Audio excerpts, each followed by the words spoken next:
high school student just got slightly easier. It's no longer a requirement of graduation that they pass the Keystone exams that measure proficiency at the end of Algebra 1, biology, and literature courses. I'm more of a stressor about things like this. I care about my grades a lot, so I study for these kinds of tests. Governor Tom Wolf signed the bill that would delay the graduation requirement aspect of the exams until the 2018-19 school year. It passed unanimously in the legislature.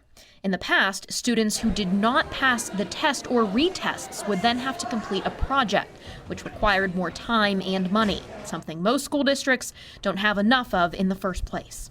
What it's going to do is it's going to take a lot of pressure off of a lot of our students, and I think that that's a great thing because now they're going to be able to really get back to what's most important, which is learning. While those we spoke with take the stance that a single exam should not measure a student's proficiency or a teacher's effectiveness, they do take the opinion that there is most certainly a need for a statewide standard and accountability. We do look at the assessments as valuable feedback. It does help us in a growth mindset to continue to reinforce skills the students need to work on. I think it can be a positive thing, but at the same time, I do believe in accountability, just not that type of accountability.